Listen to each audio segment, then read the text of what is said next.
In this video, I'm going to show you how to replace the AC condenser on this Ford F-150. Just so you know, before this repair, you're going to have to get your refrigerant properly and professionally evacuated. Drain all of the refrigerant out of there. You don't want to open any lines with the system pressurized. Once you've done that, like we have, let's get started. Typically, what you'd want to start with is removing the plastic cover that covers all of this. Well, in our case, it's missing, but it should have 6 push clips. One here, here, here, and here, 3 on each side, and then you would pull the whole thing right off. Continuing from that, there are 4 10mm screws. They screw into the upper radiator support and hold the fuse box in place. Once again, 10mm, remove all 4 so we can push this fuse box back and off of this support.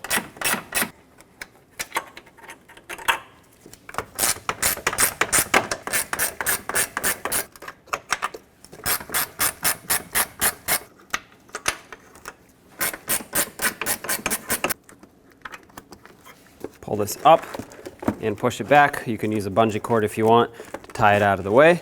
On each side where the headlight is, you'll see a rubber shield. Let's disconnect that. There's a push clip here that has a screwdriver cut out on it, a Phillips head screwdriver. Sometimes you're able to unscrew it, and I say sometimes because over time these break and then you have to just pry them out. The threads on it become not usable anymore. So in our case, it looks like it works. I'm going to leave this into the shield like this, pull the shield down, and then there's this one over here on the radiator support. Use a trim tool to get this one out. These are the ones that we actually have to remove, but like I said, I just want to pull the whole shield off. There's one more at the bottom here, and you can use a trim tool to get to all these. And there we go, pull the shield away, and we'll do the same to the other side.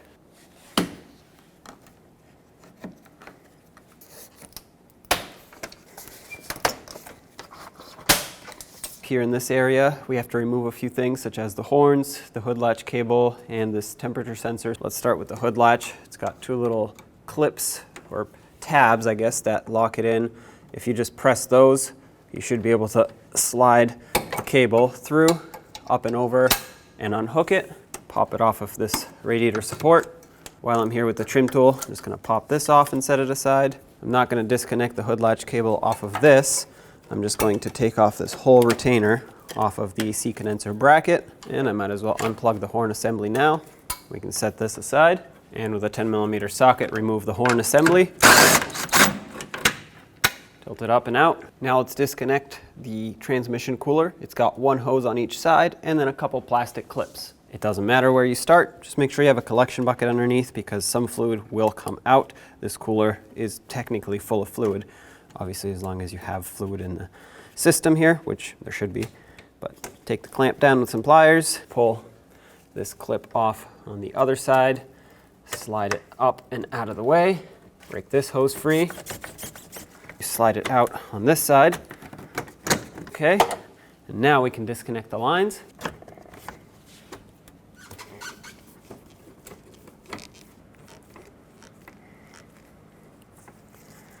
All right, collection bucket is ready. This vehicle's been sitting for a long time, so looks like the fluid has drained, but this hose is disconnected. We'll leave it to the side. And now we just have to do the same over here. And there it is. Pull this aside. For me, this line already popped off of here from its retainer. This one did not, so I'm going to do just that. I'm going to stick a trim tool behind it, try to pry it away. I just want to disconnect it from this AC condenser bracket. There we go. And lower it down a little bit. I'm not going to go very far down because of this shield, which we actually also have to disconnect. From underneath, you'll see 4 push clips holding this thick rubber shield in. This is where those 2 lines go through that we just popped off. And we'll have to remove these retainers because they go into the bottom of that AC condenser bracket, which we have to move out of there. So get a trim tool, and it doesn't matter where you start, but all 4 have to come off. Okay, I'm just gonna cut these off and install new ones. We have 1 left to go right over here. Okay, now we can pull this down just like this. There's an 8mm bolt down there that holds the fan shroud onto the radiator. and then a 13mm bolt at the top holding the radiator onto the radiator support. On the other side, you have the same exact thing. That one's tucked in there, the 13mm, and then the 8mm is all the way down there where you can barely see it. We have to remove all 4 of those bolts that I just mentioned to free up the radiator and the shroud so it can slide down just a little bit. There's one. This was the best view that I could give you. And here's the other side.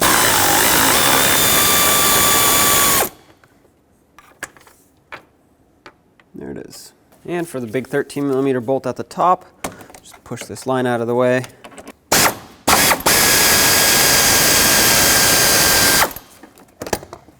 Okay, there it is.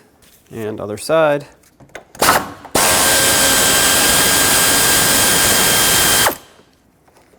There it is. Through the upper radiator support, you can see the lower power steering cooler hose.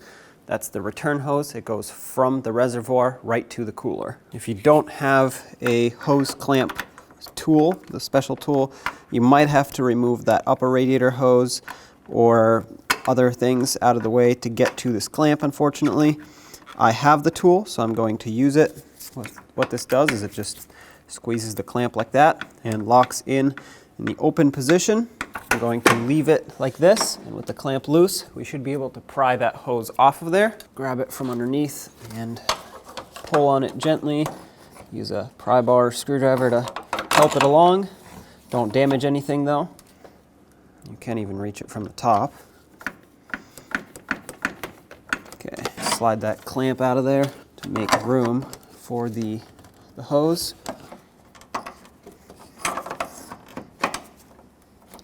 There we go. Fluid will come out, so make sure you have a collection bucket underneath to catch the fluid. Plug the end of the hose that you just took off so that you can limit the amount of fluid that is drained.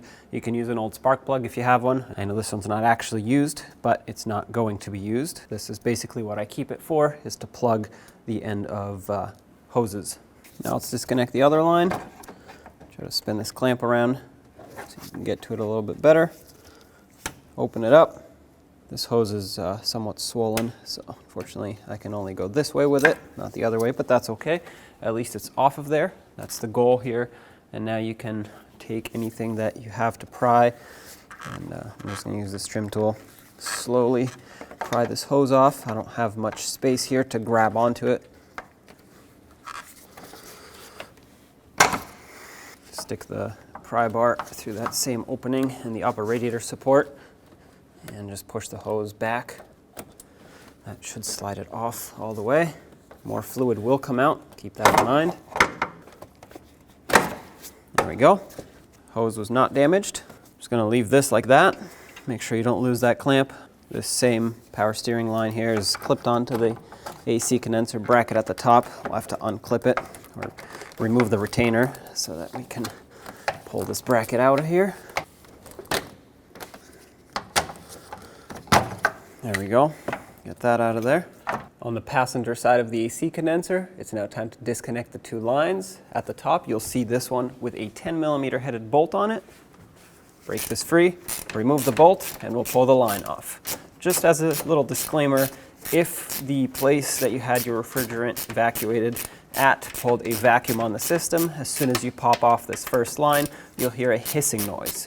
Don't be alarmed though, that hissing noise is not pressure, it's the vacuum equalizing with atmospheric pressure. Okay, this wasn't very bad. Sometimes I've heard it where it has a lot more of a vacuum, and sometimes it won't do it at all because either a vacuum wasn't pulled or the system already has a leak, and well, this is why you're in here replacing parts. Down below you'll see a 13mm nut holding on the lower line. Remove this off of the stud. This stud will stay in here unless you want to remove it. There we go. Pull that out. If you wanted to remove the stud, you would use an E7 inverted Torx socket. And now it's finally time to start removing this AC condenser with its bracket from the vehicle. To do this, there are 2 tabs, one on this side, one on the other side. They look the same. It has a hook, a tab, and then a lock. You have to press the lock in so that the tab can slide up and out of this hook. You have to push the AC condenser and radiator back, which is why we unbolted the radiator. Pull this down a little bit so it doesn't lock back in. Let's do the same thing to the other side. Unlock it, unhook it, pull it forward. Now you just have to find the right angle for this to slide out at. Push the radiator back so you can unhook the AC condenser completely here. Okay, there we go. This comes down and there it is. Now we just have to separate it from the bracket. To unlock this bracket, it has two clips at the top that you have to pry out. Just like this. Pull the bracket forward. And there's the AC condenser. Now take the new AC condenser and let's line it up with the bracket.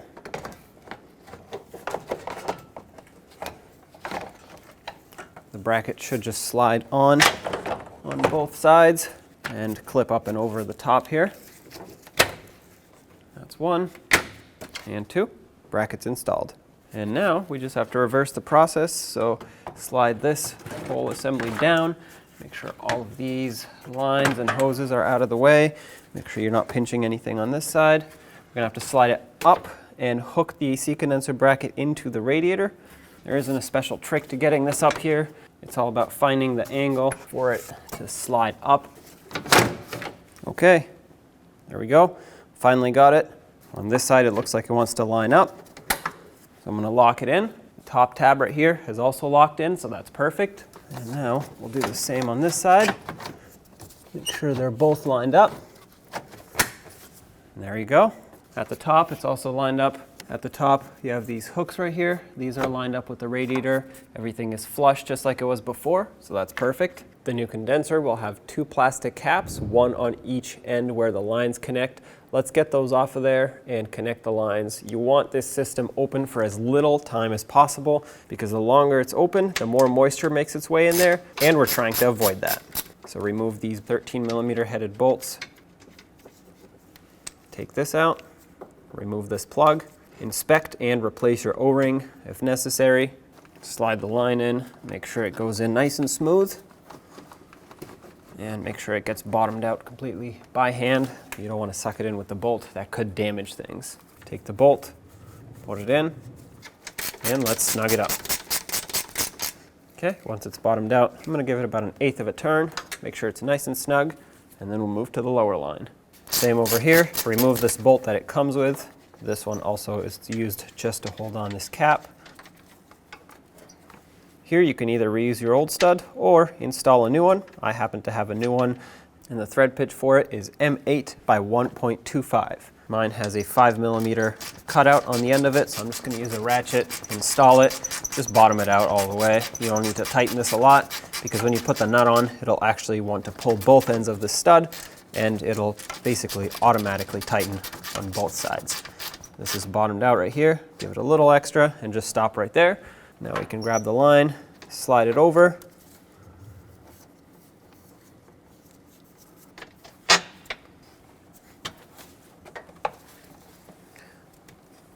Press it on all the way by hand. Grab the mounting nut, thread it on. And same as for the top, bottom it out right here, and then give it about 1/8 of a turn, make it snug, and you're good to go. You want to let the O-ring do the sealing. You don't want to over tighten this, it will strip the threads or break something, and then obviously it won't seal anymore. Back underneath, let's reinstall the push clips that held this in place here, this shield. Try to line up the holes with the holes in the bracket there.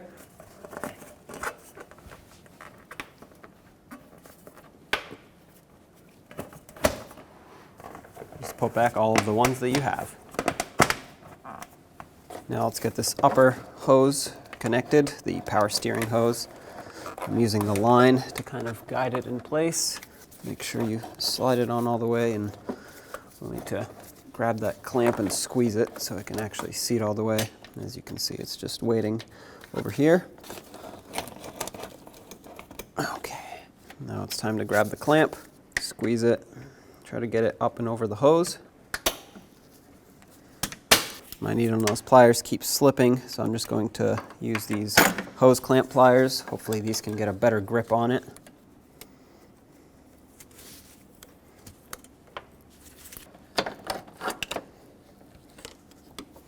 Okay, there we go. All right, so the clamp is on. We need to get this hose seated a little more. Get the clamp a little further. Okay, so that just released. I would like for the hose to go on a little bit further. So I'm gonna try to hold this clamp and push the hose in. It might not want to, because as you can see right here where it's a little bit swollen, that's where it sat before. So technically it is fully seated. I just would have liked to see it a little further. If this is where it wants to stay, then that's totally fine. The clamp has plenty of space. You just want to make sure it's not sitting right over this beveled part of the fitting where the hose seats.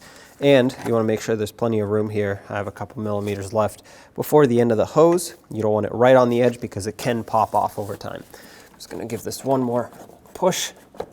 There we go. That's good. I like it where it is right there. So let's put the other line in. Now let's get the power steering cooler hose into the AC condenser. There we go. Try to get it to slide over there.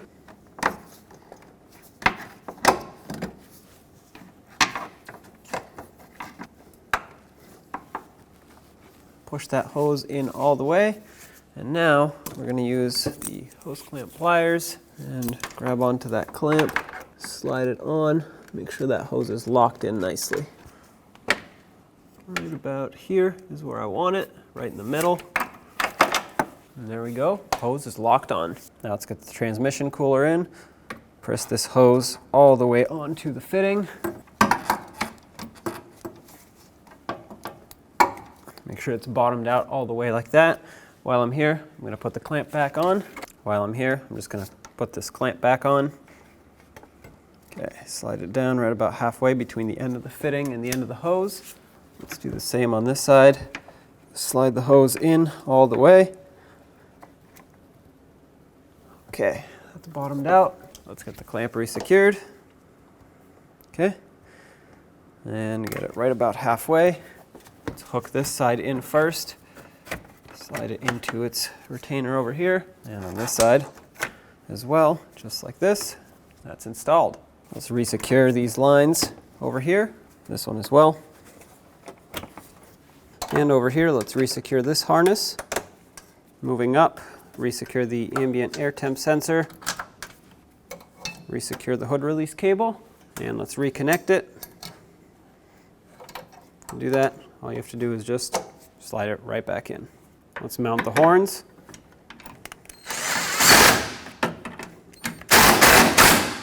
Make sure that's nice and tight. Plug these in. Resecure this power steering line at the top here. Let's get this resecured. Secure it onto the headlight.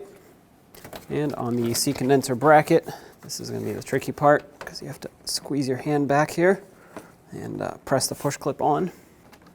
There you go, make sure it's seated all the way. Okay, perfect. Make sure they're all secured properly and do the same to the other side. Right here, had a 13mm headed bolt. Line that up with the mounting bushing. Try to thread it on by hand as much as you can. And I'm just going to use my ratchet to tighten it. Before I completely bottom this out though, I'm going to pause right here. I'm going to put the other side bolt in so that I know the radiator is lined up on both. This one's a little bit easier to reach and it lines up perfectly. So that's great. Start it in by hand. This one starts in. Now we can tighten up both. I'll just continue with this one since I'm here now. There we go. That's bottomed out. Another 1/8 of a turn. That's it. You just want this to hold the radiator onto this bushing. Don't crush anything. Same on this side. You don't want to damage the radiator by crushing it completely. All right, that's nice and snug. Let's resecure the fan shroud onto the radiator. Start the 2 8mm bolts. Just like with the radiator, you don't want to tighten this past the point where it's snug because it can actually break the fan shroud, or worst case the radiator where the fitting is, or that J-nut, and you don't want to damage either of those. Those need to be tightly secured onto each other. Okay, so that's snug right there. Give it a little extra, perfect, and we do the same to the other side. Let's resecure this fuse box up on top here, line it up, start in all of the mounting bolts, or I guess screws. They're pretty coarse threaded. Tighten them all up.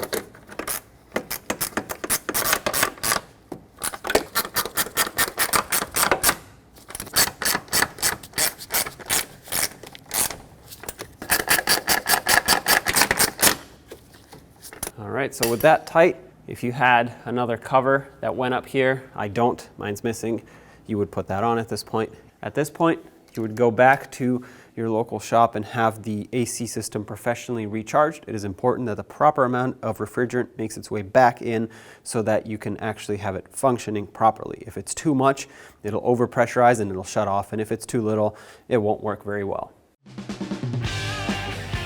When only the best will do, demand TRQ. The only company that lets you view before you do. TRQ is committed to offering the highest quality aftermarket auto parts that are engineered for peace of mind. Thanks for using and viewing with TRQ.